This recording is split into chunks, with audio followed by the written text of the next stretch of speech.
où j'en suis avec la création de mon entreprise. Il y a quelques temps, j'ai fait une vidéo où je présentais les nouveaux locaux où se trouvera le siège social de mon entreprise, la visite des locaux. Et jusqu'à aujourd'hui, l'entreprise n'est pas encore opérationnelle, n'est pas encore effective.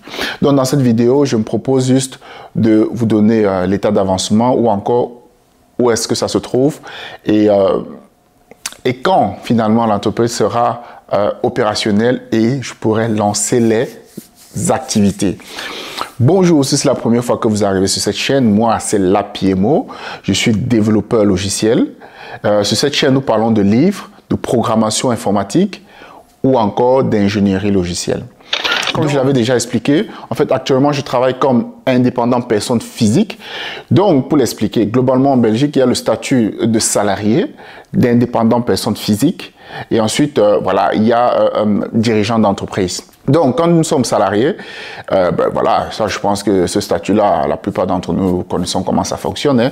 Donc, on est chez un employeur qui, lui, chaque mois, on décide d'un salaire et il nous paye ce salaire, un salaire brut qui va nous payer chaque fin de mois. Et ce salaire brut, en fait, quand l'employeur nous paye ce salaire brut, globalement, quand il nous paye, il y a une partie qui est retenue pour les charges sociales. Il y a également une partie qui est retenue pour une sorte d'avance sur impôt. Et ensuite, à la fin d'année, voilà, le fisc calcule tout, l'État calcule tout. Si votre employeur a beaucoup plus, vous avez beaucoup plus payé en impôts, à ce moment-là, vous serez remboursé. Et dans le cas contraire, vous devez payer des impôts à l'État. Par contre, quand on est indépendant personne physique, on n'a pas le statut de salarié. Donc, on ne travaille plus vraiment comme on n'a plus une relation de salarié à employeur. Maintenant, on est à son propre compte et on travaille, on va dire, généralement pour un client. Quand on travaille pour un client, on s'arrange d'un montant qu'il va nous payer. Et le client paye l'entièreté de la somme. C'est-à-dire que si nous sommes indépendants personnes physiques, ce que je suis actuellement, donc je facture mes services à mon client.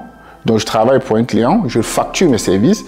Je lui dis par exemple, voilà, pour faire simple, disons que je le facture 1000 € par mois. Quand le client, à la fin du mois, me verse les 1000 € dans mon compte, il me verse tous les 1000 €. Et en tant qu'indépendant personne physique, c'est à moi de payer mes charges sociales et c'est également à moi de payer l'entièreté de mes impôts parce qu'il n'y a pas, je ne paye pas une sorte de précompte sur ce que le client paye. Donc c'est à moi, en fin d'année, de devoir payer les charges sociales et de payer les impôts. Globalement, ça c'est la grosse, voilà, on peut dire, la grosse différence entre les deux. Et aussi, généralement, quand on travaille pour un client, le client peut rapidement arrêter le contrat. Donc, par exemple, on ne peut pas mettre un employé à la porte du jour au lendemain comme ça. Par contre, quand on est indépendant, du jour au lendemain, un employeur peut arrêter votre contrat. Par exemple, c'est ce qui m'est arrivé dans l'un de mes contrats, mais je ferai une vidéo à ce sujet. Dans mon premier contrat, en fait, voilà, un beau jour, le client m'a appelé, il m'a dit OK, on met fin au contrat parce qu'il n'y a pas matching entre tes compétences, ta façon d'être et l'esprit de la boîte. Il a mis fin au contrat et 2 semaines après, voilà, il me fallait trouver une autre mission. Donc c'est comme ça se passe. Donc le client peut rapidement peut arrêter votre contrat. Comme vous aussi, vous pouvez rapidement arrêter le contrat. Hein. Vous pouvez dire, OK, moi, je travaille, par exemple, vous pouvez travailler chez un client et vous vous dites, OK, là, j'arrête le contrat parce que, bon, soit vous voulez faire autre chose. Par contre, quand on est employé, il y a un préavis. Maintenant, ça dépend du nombre d'années que nous avons fait dans la société. Il y a un préavis à payer et tout ça. Un préavis à faire, à prester. Avant de, voilà, on peut pas, si on est employé dans une boîte, on ne peut pas se lever un beau jour et dire que, OK, je casse mon CDI, voilà, il faut prester son préavis. Donc, globalement, les grosses différences entre employé et indépendant personne physique, c'est que l'employé, à la fin du mois, il est convenu d'un salaire avec son employeur. Et quand l'employeur lui paye son salaire, il y a déjà il paye en fait globalement une avance sur impôt, on va dire ça comme ça, et il paye également, l'employeur retire une partie de son salaire pour payer, fait une avance sur impôt et également pour payer les caisses de l'assurance sociale. Donc l'employeur le déduit déjà son salaire. Par contre, quand on est indépendant, vous recevez tout ce que le client vous doit, et c'est à vous après de faire attention, de devoir payer vos impôts et également de payer la caisse d'assurance sociale.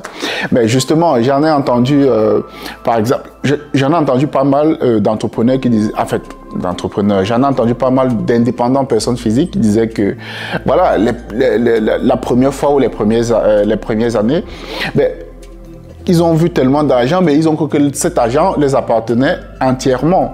Parce que voilà, imaginez, vous travaillez pour un client, vous voyez directement une certaine somme tomber dans votre compte, c'est pas votre compte, mais il y a un compte différent, c'est le compte de votre activité.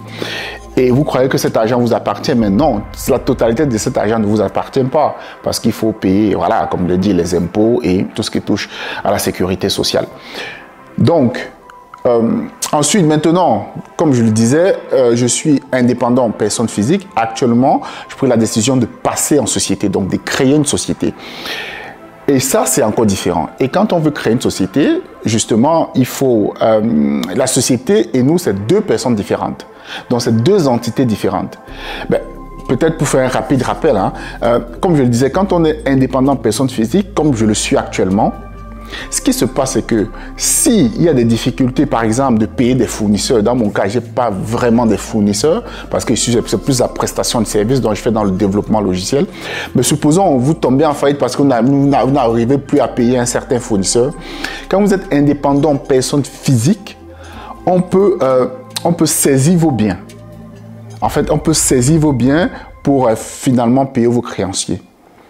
Par exemple, si l'État est votre créancier ou certains fournisseurs, on peut saisir vos biens pour payer les créanciers. Par contre, quand on est une société, il y a une distinction, c'est deux entités bien différentes. Il y a une distinction entre la personne et la société.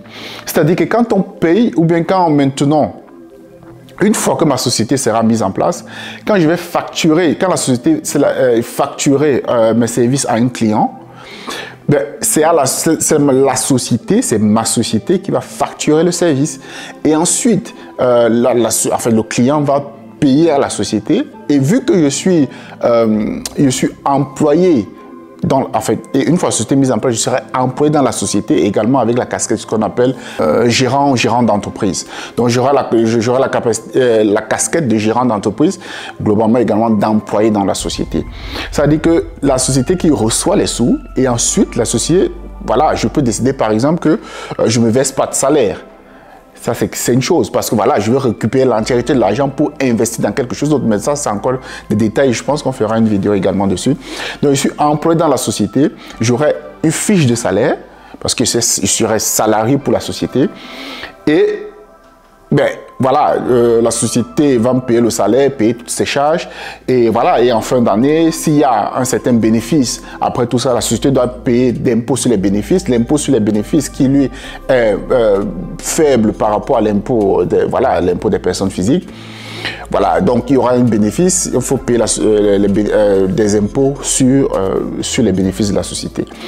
Donc, où j'en suis en fait avec la création de ma société? Comme je l'ai dit plus tôt, donc nous sommes allés, je suis allé visiter les locaux. Déjà, vous voulez dire une société, avant de créer une société, les étapes, il faut un siège social. Donc il faut,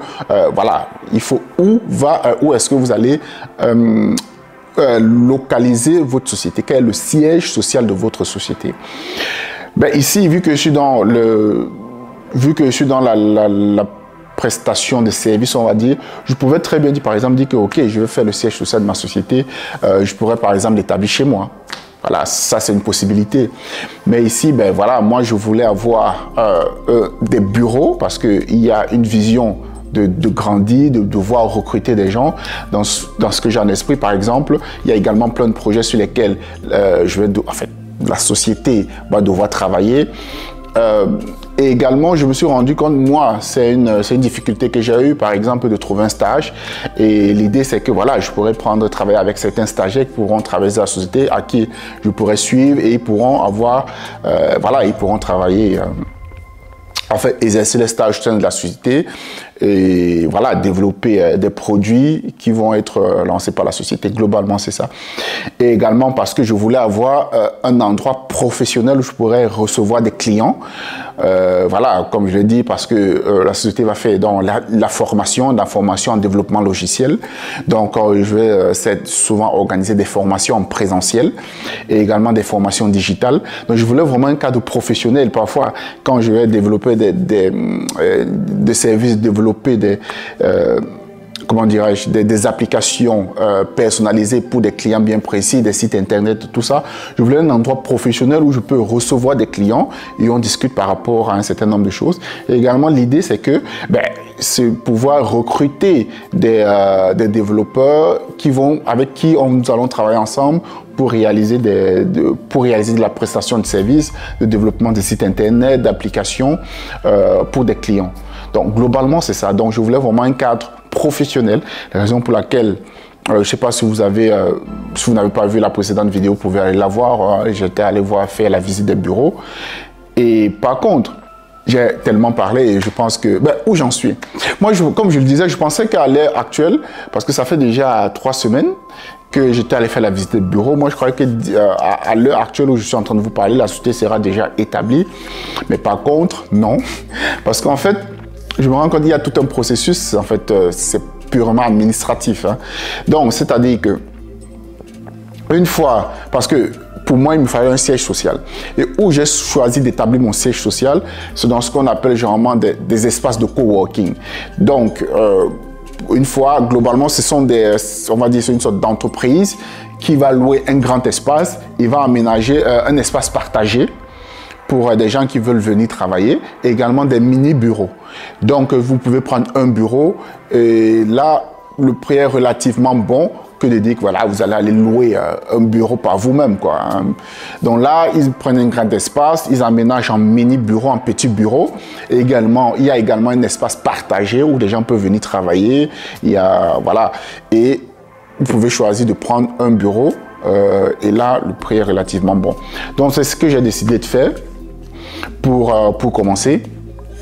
Donc, mais par contre, où je suis allé pour établir les bureaux, là, il faut, en fait, il y a tout un process. Là, il faut faire une demande, il faut attendre que la demande soit validée. Donc, il fallait que, voilà, j'ai fait la demande a été validée. Mais vu qu'on ne pouvait pas commencer le processus de création de la société si je n'avais pas de siège social, donc, il fallait attendre que le processus soit validé. Une fois que ça a été validé, il fallait envoyer maintenant, il faut discuter avec le comptable, il faut envoyer maintenant le siège social au comptable pour, voilà, ce sont des données dont le comptable a besoin pour mettre en place ce qu'on appelle le plan financier de l'entreprise. Donc maintenant, avec le comptable, on discute d'un plan financier. On peut le faire seul, mais bon, on dit toujours, c'est recommandé de se faire accompagner par quelqu'un de professionnel. Donc, le comptable établit un plan financier.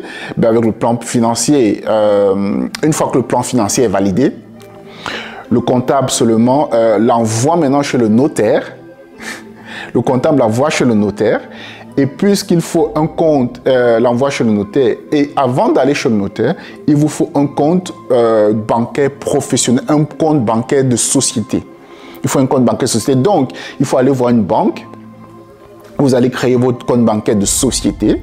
La banque, vu que, ça c'est peut-être en fait, quelque chose que j'ai omis de dire, c'est que pour créer sa société, avant, aujourd'hui, il y a un nouveau statut qu'on appelle SRL, c'est-à-dire Société à responsabilité limitée. Ces sociétés-là, ce statut-là, c'est-à-dire que c'est le responsable d'entreprise, ou alors c'est le responsable, le gérant d'entreprise qui se dit, ou c'est encore c'est le fondateur ou le créateur de l'entreprise qui se dit, ok, j'aurais besoin de tel montant minimum pour commencer mes activités. Donc, c'est lui qui décide. Alors qu'avant, ce n'était pas le cas. Il fallait un minimum de 18 500 euros, si j'ai bonne mémoire. Donc, avant de créer sa société, pour créer sa société, je crois qu'il y avait d'autres alternatives, mais je crois que ce qu'on appelle SPRL, Société privée à responsabilité limitée, donc là, à ce moment, il fallait un capital de quelque chose comme 18 500 euros, je crois. Donc là, avec le comptable, on décide du montant. En fait, voilà, on décide, ok, on a besoin de tel montant pour démarrer notre société. Et une fois que je suis allé voir la banque crée un compte de société. Et quand la banque crée un compte de société,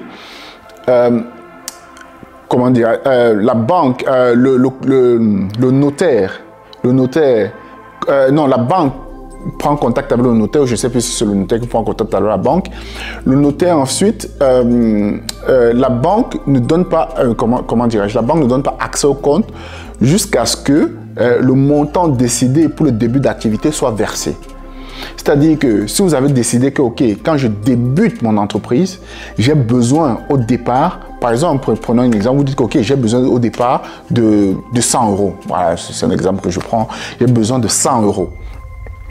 Mais en fait, quand vous créez le compte de la société, et que vous déposez ces 100 euros, la banque, à ce moment-là,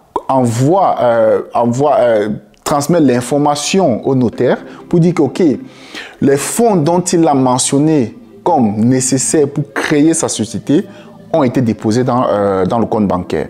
À ce moment-là, le notaire seulement, maintenant, voilà, le créateur d'entreprise ou le fondateur d'entreprise doit aller voir le notaire pour signer ce qu'on appelle les mandats. Donc, voilà, le mandat dit que, ok, la société est active et puis les activités peuvent commencer. Donc, actuellement, vous voyez que pour moi, ben voilà, ça peut aller relativement très vite. Hein. Mais moi, finalement, ce qui s'est passé, c'est que une fois que j'avais le siège social, je l'ai communiqué au comptable. Le comptable a réalisé le plan financier. On en a discuté. Ben, on n'a pas changé grand-chose. Et le comptable a envoyé le nécessaire au notaire. Le notaire qui a reçu les documents. Là, maintenant, j'ai pris rendez-vous avec une banque pour créer un compte de société. Et quand le compte de société va être créé, ben, il faudra que je dépose le montant qui a été convenu avec le comptable pour le début d'activité. Donc, je dépose ce montant. Une fois que le montant est déposé, allez, c'est communiqué au notaire. Le notaire, lui, normalement, avec le notaire, j'ai déjà pris rendez-vous. Avec le notaire, lui, dès qu'il a l'information, il a l'information nécessaire, je m'en vais juste signer l'acte, ce qu'on appelle, voilà, l'acte de création de la société. Une fois que c'est signé, ben, c'est parti. Et oui, j'allais oublier un détail. C'est que maintenant, moi, je voulais déjà avoir accès à mes bureaux et ça, c'est l'un... Ça également, comme je l'avais dit dans ma vidéo, c'est quelque chose qui me rend tout excité parce que c'est quelque chose que j'ai toujours rêvé. Avoir mes propres bureaux, avoir un espace contrôlé où j'ai mon outil de travail, où je peux recevoir des clients, ça c'est quelque chose que j'ai toujours imaginé. Hein. Toujours imaginé, je me rappelle, depuis même quand j'étais encore aux études, c'est quelque chose que j'imaginais déjà. Donc, être en mesure aujourd'hui de pouvoir réaliser ça, c'est voilà, c'est assez... ça fait plaisir en tout cas. Donc, mais maintenant, ce qui se passe, c'est que je ne peux pas avoir accès. Voilà, déjà aussi, pour avoir accès, au bureau, l'un des prérequis, par exemple, c'était de payer, voilà, il fallait payer 2 mois de caution, ce qui a été fait. Mais par contre, pour avoir, ça c'est un des prérequis. L'autre prérequis, c'est d'avoir ce qu'on appelle une assurance responsabilité civile professionnelle. Donc il faut une assurance responsabilité civile. Mais vu que pour créer l'assurance, pour avoir l'assurance responsabilité civile, il me faut que la société soit déjà créée. Et comme la société n'est pas encore créée, donc je peux avoir mon assurance responsabilité civile, donc je ne peux pas encore avoir accès au bureau. Donc on se rend compte que voilà, voilà, finalement c'est toute cette péripétie là, tous ces détails, mais bon, je pense que ça va être réglé assez vite. Là, le rendez-vous a déjà été pris avec la banque pour la création du compte d'entreprise, le compte de société. Le rendez-vous a déjà été pris avec le notaire. Ben, espérant que voilà, la banque aura déjà fait tout le nécessaire avant le rendez-vous avec le notaire. Et maintenant, il n'y a plus qu'à. J'attends que tout soit mis en place pour prendre les bureaux, pour prendre ensuite, voilà, une fois que tout ça en place, prendre l'assurance responsabilité civile au nom de la société. Et une fois que c'est pris, ben voilà, je peux investir les bureaux et commencer à recevoir des clients et travailler le plus sainement possible, sereinement possible, autant pour moi. Donc voilà où j'en suis avec la création de la société. Ben voilà, vous serez tenu au courant hein, dès que la suite est mise en fait, dès que tout ça est effectif et que les activités, voilà, on commence les activités opérationnelles. Donc actuellement, je continue toujours à travailler comme indépendant personne physique pour un client. Donc même quand je vais passer en société, je serai toujours avec le même client. Donc ça change pas grand-chose. C'est juste en termes de facturation. Maintenant, en termes de facturation, quand je vais devoir facturer le client, ce qui va se passer, c'est que voilà, ça va juste changer en termes de numéro de compte, chez qui il facture. Ce n'est plus chez indépendant personne physique, la PMO. Maintenant, c'est à la société qui facture, et c'est à la société qui le paye. Donc voilà, c'est juste ce détail qui va changer. Et puis voilà. Donc, l'aventure ne fait que commencer. Et avant de terminer, il y a juste une des citations qui m'a assez parlé. Et je voulais juste terminer, partager ça avec vous. Qui dit globalement, qui dit ceci, c'est que quand on frappe à la porte des opportunités, c'est le travail qui répond. Sur ce, moi, c'est la PMO. Merci d'avoir regardé cette vidéo et rendez-vous pour une prochaine vidéo. Bye bye.